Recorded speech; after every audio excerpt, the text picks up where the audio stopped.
The Road to the Heart, the story of Jack, Amber, and Ruth. The Seattle night wasn't just raining, it was choking on moisture.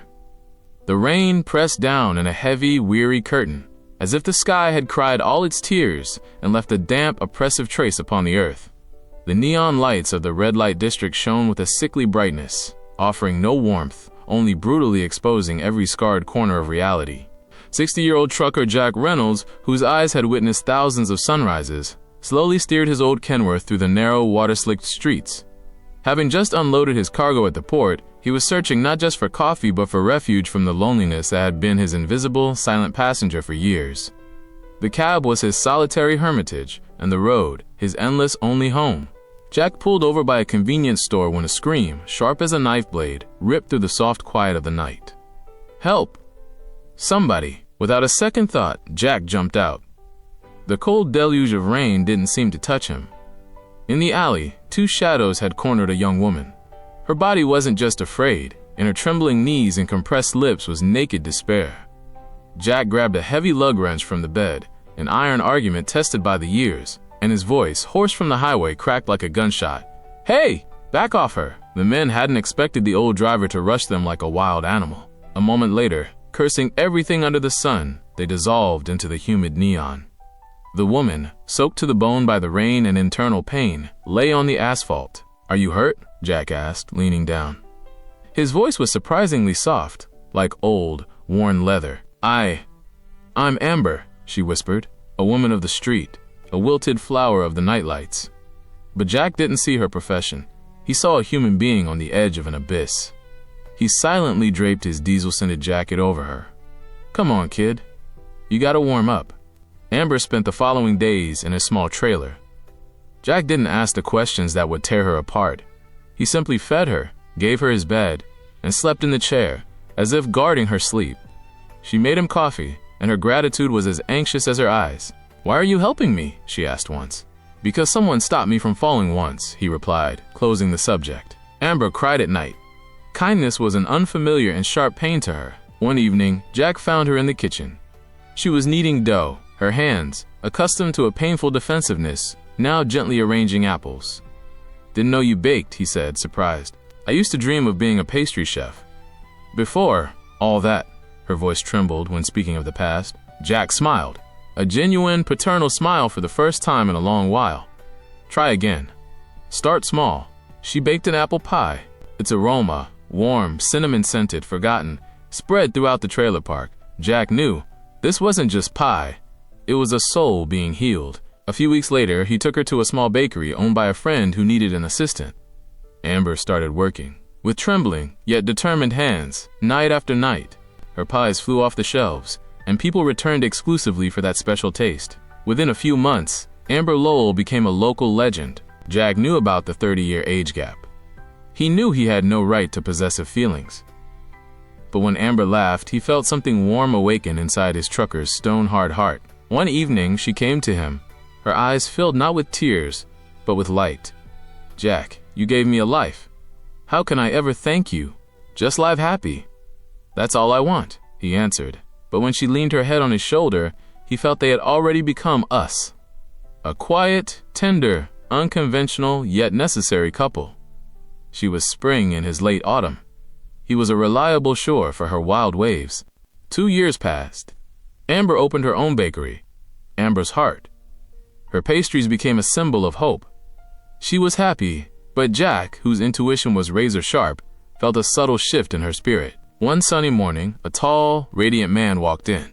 Michael Green, an athlete ordering a cake for his 30th birthday.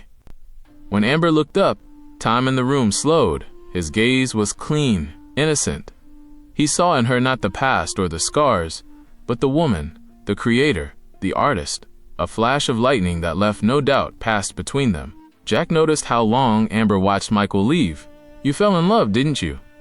His voice wasn't judgmental, but tinged with bitter wisdom. Amber wept, covering her face. I don't want to hurt you. That's life, kid. My heart is tougher than you think, and I want you to go where your true sun is. He said it, smiling genuinely. But when she hugged him for the last time, his shirt absorbed her tears, and his own heart gave a deep, silent crack. Amber and Michael became a couple. She opened a second bakery, appeared on TV shows, and her pies became an American legend. Her past was no longer a pain, but the foundation of her strength. And Jack?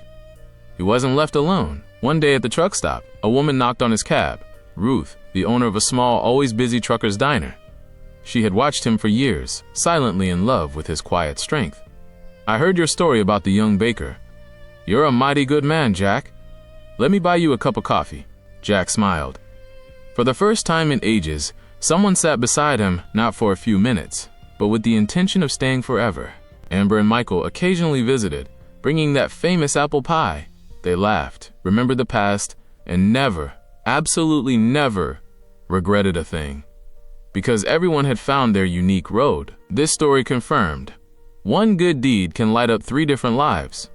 The return to the highway, but the trucker couldn't live without the road. Jack Reynolds had loved it since his youth, when it was synonymous with freedom, and later, a saving escape from pain. Now it was his very essence. As Amber plunged into success, Jack felt joy, but also a void, growing like a desert inside. He had been a bridge for her, and her future was already on the other side. Michael was a good guy, and Amber shone beside him like she never had next to Jack, like a child returned to her element. And Jack did what he always did when the pain became unbearable. He returned to the road. Ruth, who had become more than a friend, tried to hold him back. "Jack, you're not getting younger. Stay. It would be easier here." She poured him his usual black coffee. "Ruth, girl." His smile was gentle but firm. "I can't be without the road. It's my heart. It beats to the rhythm of the wheels. What about us?" Her voice was thin as thread. "We aren't going anywhere." He placed his hand on her shoulder. "But when I stay in one spot for more than a week, I feel like I'm dying." He knew he was hurting her, but he couldn't lie to himself anymore. He was too old to change his faith, his Kenworth rumbled, like an old friend expressing its joy at his return. The asphalt was wet, the wind hit the glass, and for the first time in a long while, he felt he could breathe deeply. At every gas station, in every diner, Amber haunted him. Her laugh over the mixing bowl, her tears on his shoulder, her 3 a.m. pie. In his shirt pocket lay her farewell note. "Jack, you gave me life. And a heart. I'll always be your kid. Thank you for letting me go into the future." He wasn't blindly in love like a young man, no. He loved her as the source of light he had rescued. He knew her youth craved balance, and she had found it. He had no regrets, but he felt a tender melancholy that squeezed his heart. Weeks passed. The road accepted him again.